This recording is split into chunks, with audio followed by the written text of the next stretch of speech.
Hi, I'm Ron Stark. I own one of the fastest growing, most creative ad agencies in the region, Voice Marketing. Check us out online at voicemktg.com. We work with clients ranging from the county of San Bernardino to the star of the hit TV show Hoarders. Call or email me personally at the phone number or email address below, and check out my TV show, Voice of the Inland Empire, on Charter Cable and online. Welcome to Voice of the Inland Empire, your weekly adventure into the who, what, where, and why of our Southern California communities. And we are coming to you today from the Voice Marketing and Printing Services office and production facility located right in the heart of historic downtown Upland.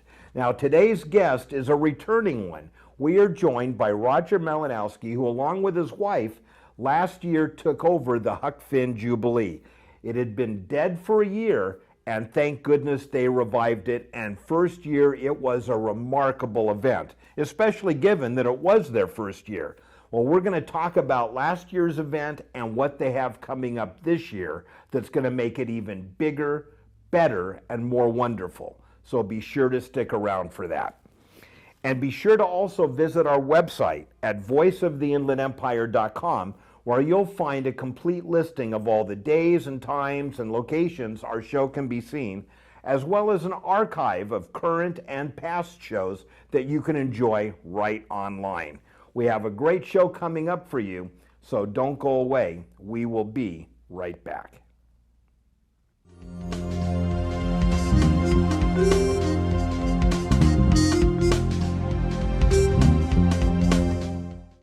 We are joined by a returning guest, Roger Malinowski, who is the proprietor, I like that term, nice, of the Huck Finn Jubilee. And I remember, last year was your first year taking it over. Correct. It had been on hiatus for a year after a 20-some-odd year run. 40 years. 40 years. 40-year run, yep. And then it was gone for a year, Yep. which you could almost hear the crying across the whole valley area. And then the rejoicing when word was out that you guys were reviving it. So I wanted to start, if we could, by giving us a little bit of the history. Sure. But then talking about, last year's event, lessons learned, what went right, what you're thinking about, doing differently.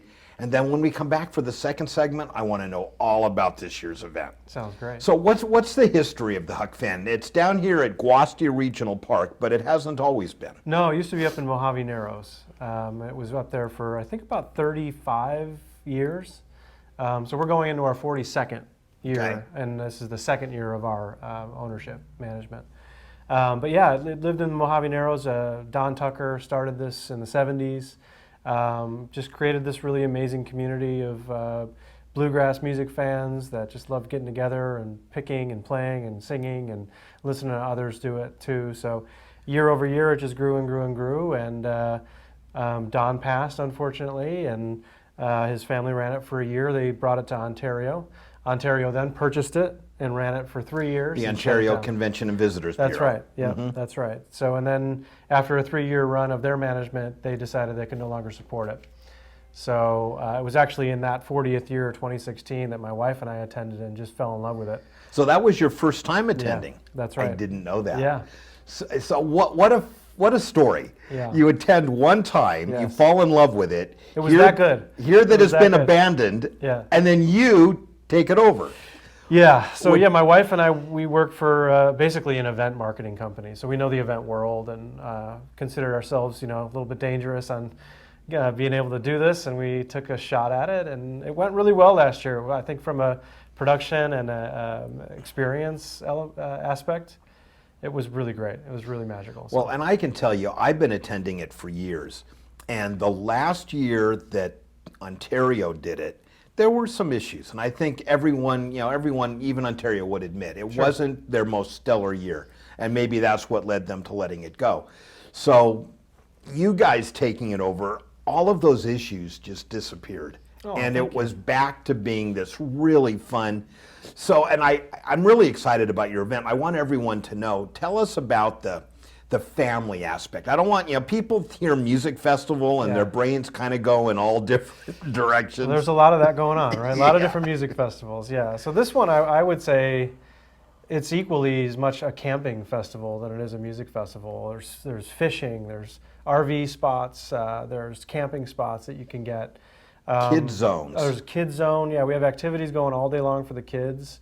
There's a splash pad, a zero-depth splash pad they can play in. There's a playground they can play in. The activities that we offer. There's pedal boats back on the lake now, so you can take I didn't a cruise know that.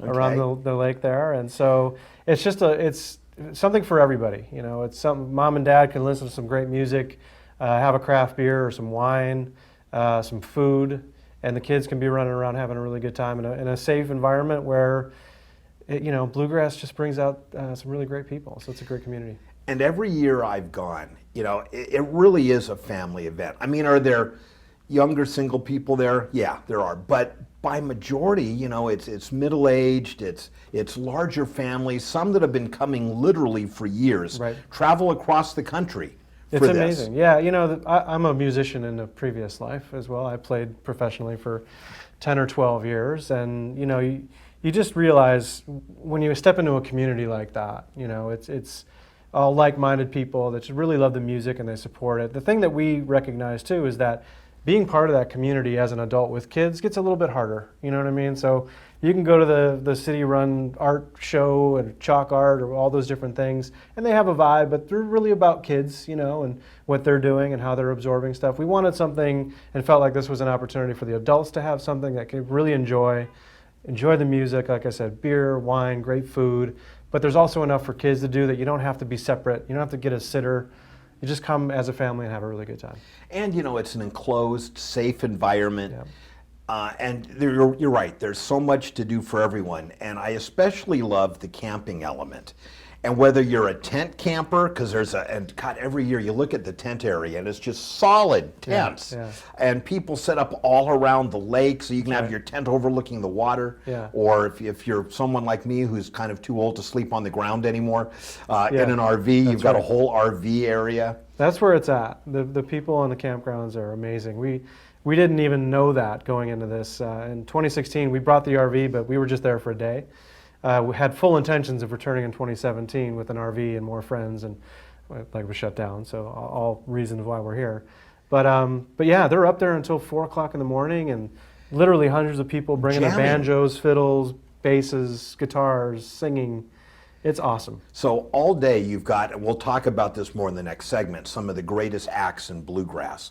But when the final show is over, the campgrounds come to life. True. That's true. These people bring, every year I see the same thing. And I'm in the RV side, which is separate from the tents, but I know the same thing happens in both. And all these musicians pour out, they're under the gazebo, they're all sitting in this big circle, and they kind of go around and someone says, hey, does everyone know such and such? Oh yeah, all right, well let's play it. And they Where else can you get that kind of experience? They just jam. Yeah, that's awesome. It's amazing. Yeah. And I want you to know, I'm pretty mean on the kazoo. Okay, let's bring that in. That's about the traditional bluegrass instrument of the kazoo, yeah. Well, and actually, when we come back, I want to start by talking about what bluegrass music is and how it led to so much of the modern music that we really listen to today. I'd be happy to. So the best part of this conversation is yet to come. Don't go away.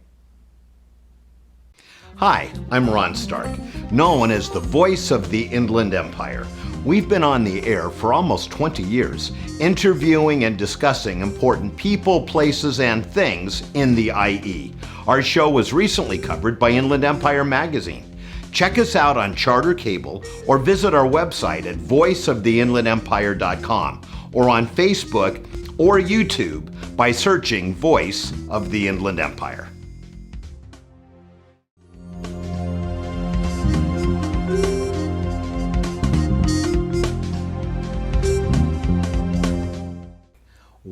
are back, and we are joined today by Roger Malinowski, who with his wife, they saved the Huck Finn Jubilee after 40 plus years. It was only gone for 1 year, and thank goodness they fell in love with it and brought it back.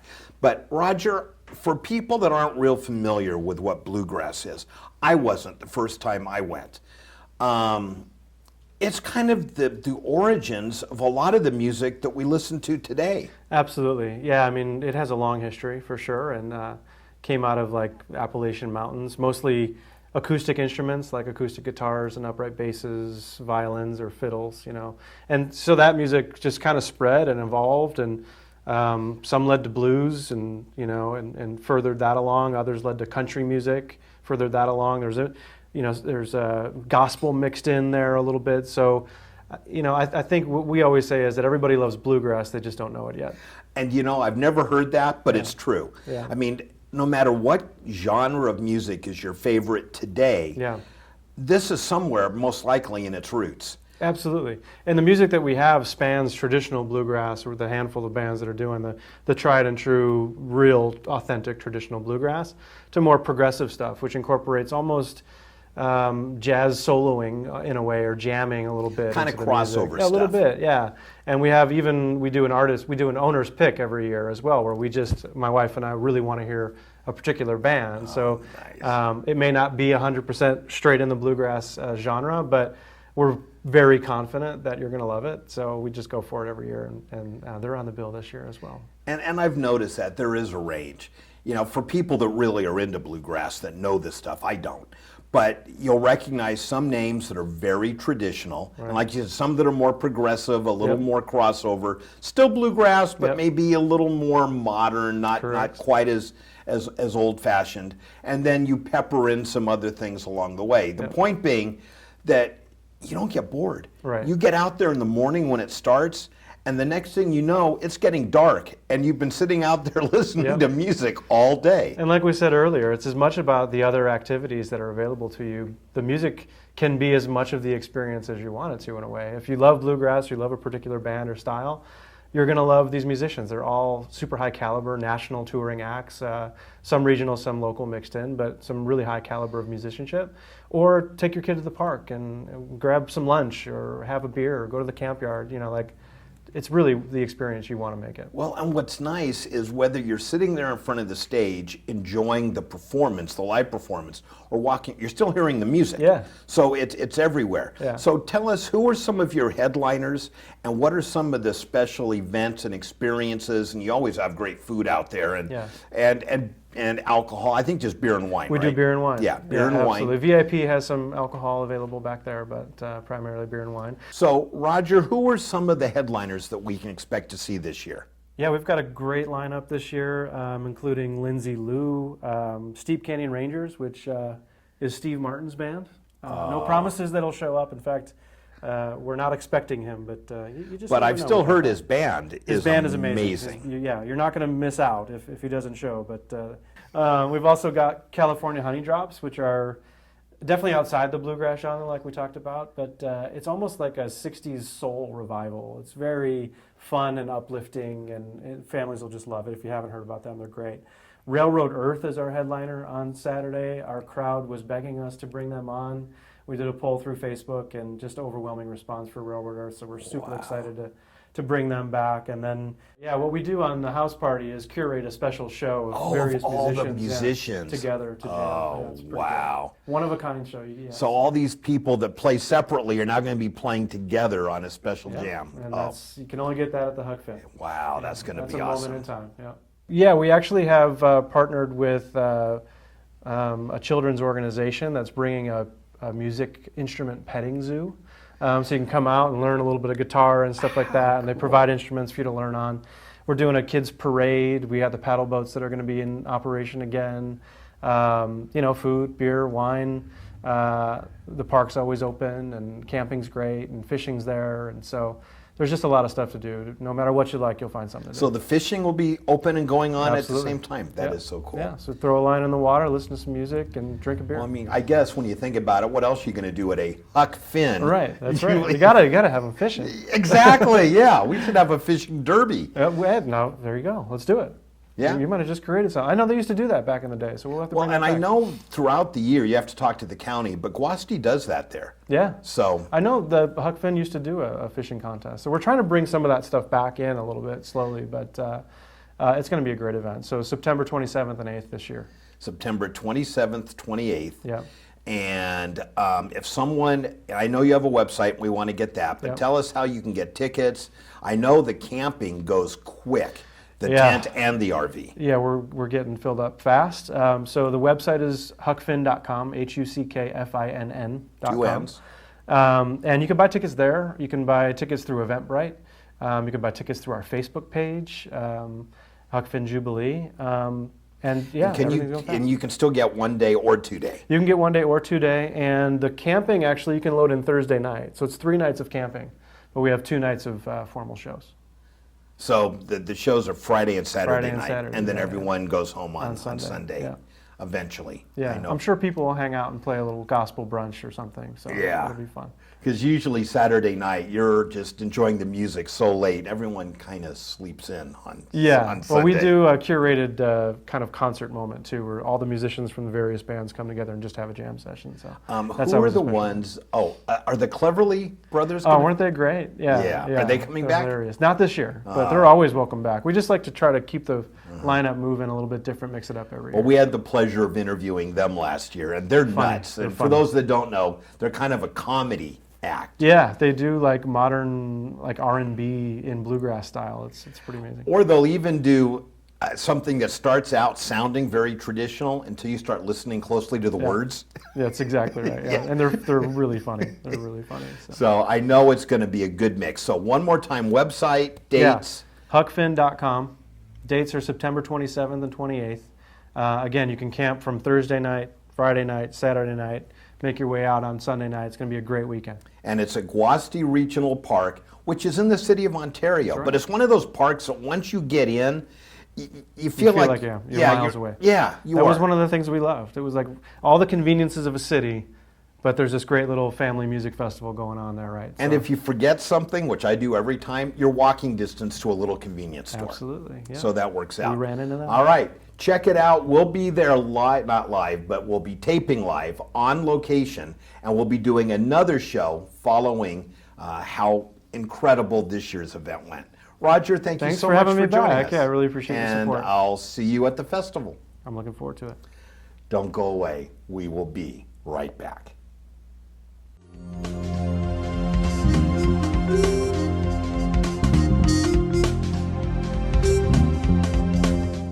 Hi, I'm Ron Stark, known by many as the voice of the Inland Empire. But I also own one of the fastest growing, most creative ad agencies in the region, Voice Marketing. Check us out online. We work with clients ranging from the county of San Bernardino to the star of the hit TV show Hoarders. We specialize in both business to business and business to consumer marketing.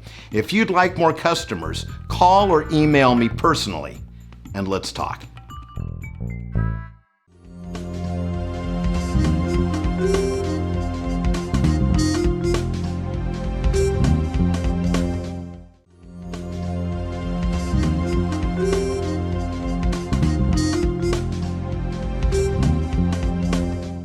What's Upland is on location again, and today we are joining Matt Shane from G&G Lampworking right here in historic downtown Upland. And, you know, I got to be honest with you. I've been looking forward to this interview for some time because I am just enamored with what I'll call the magic of glass blowing.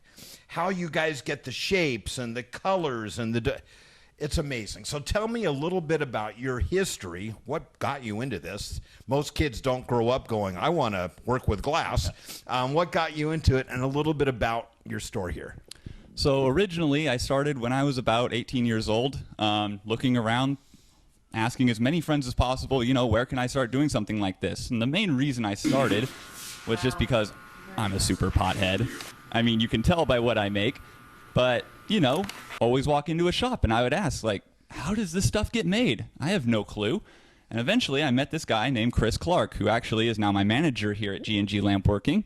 He started me off on 4th of July about, 5 years ago, actually, today.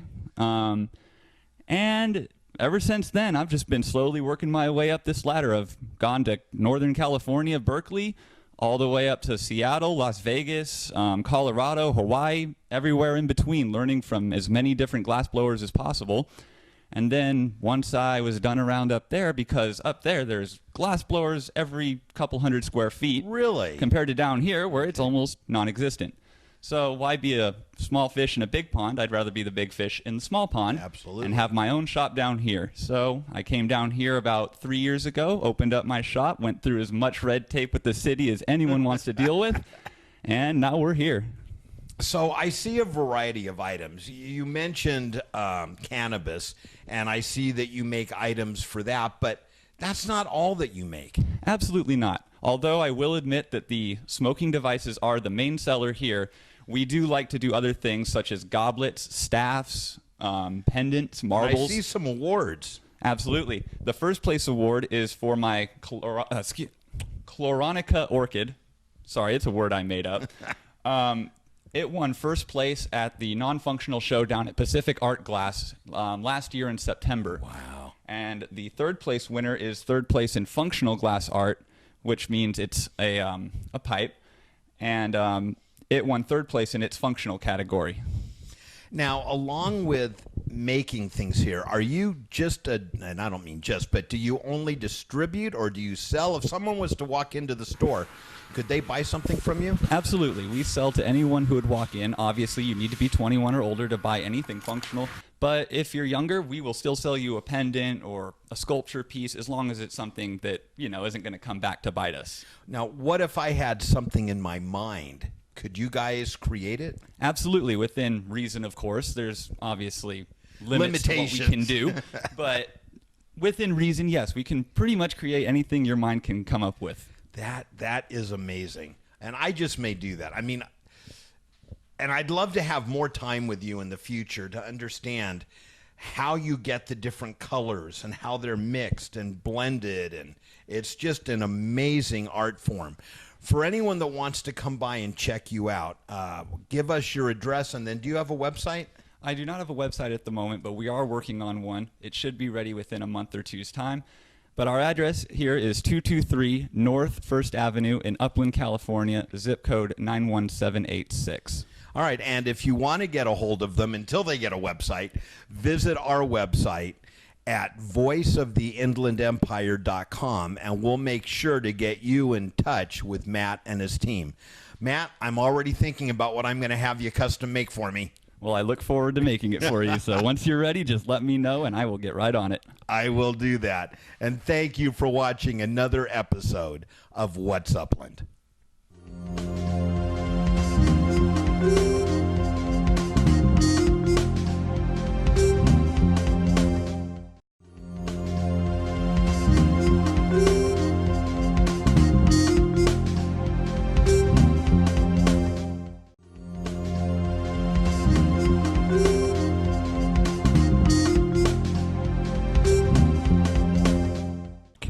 What's Upland is on the road again, today visiting with Carlos, the co-owner of the Vintage Vault of Upland. And Carlos, obviously you guys have antiques, but it looks like you do a whole lot more than that. Yes, we do. We've been here now for about 3 years. We obviously purchase antiques, collectibles, gift items. We have about 15 to 20 vendors, and they facilitate all the inventory we have. And then we have about 40% of the store that we also, have inventory in. Oh, so so I'm hearing two different things. If I just come across something old that I think has value, I can bring it and you can tell me if it's worth something or not and maybe buy it from me. But if I'm a collector, I can actually have a lot of my items in your store? Yes, we rent out space to individuals who've been collecting for years or in the business, and then they have many items for years they've been collecting. They pay a commission to us, and so otherwise, if you're not a collector, we do have people that come in.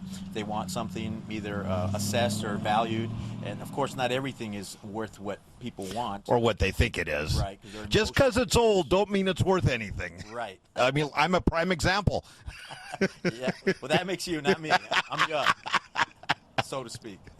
All right. And then for people that are looking to buy, what are some of the things they'll find here? Vintage cash registers, collectibles, Coca-Cola, sports memorabilia, glassware, knives. It's just, and what I like about your shop, and I hate to say this as compared to some others, is yours is clean and modern looking inside. It doesn't look like I've stumbled into someone's dusty, dirty attic. It's a beautiful store. Well, we work hard at that. It's not easy. One of the things that does help us is the wood floors. That helps quite a bit. I think that's where maybe some of the other antiques get a bad rep because of their carpet. And we do try very hard to keep it maintained, clean, and you know, we like a clean place. And you guys do something monthly that is really fun. And I'll be honest, I'm not a big antique guy, but what you do once a month, I love to come out to and just walk around. Right. It's called the Open Air Market. We do that once a month. Normally the third Saturday of the month, but depending on holidays, we may move dates around. We get anywhere from 15 to 30 vendors that come out and participate, and they bring all kinds of assortment.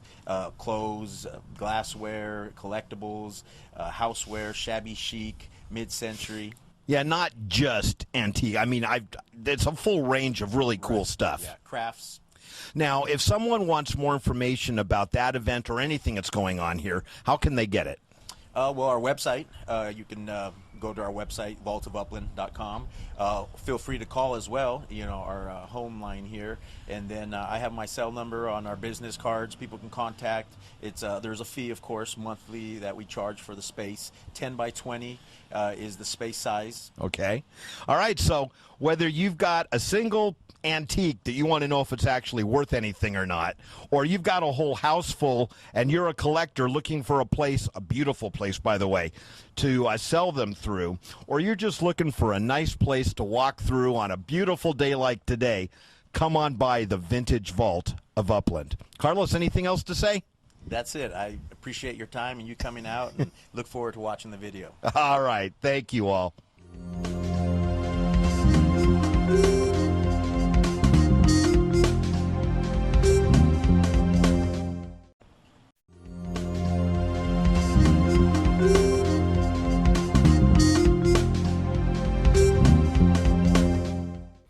What a great show.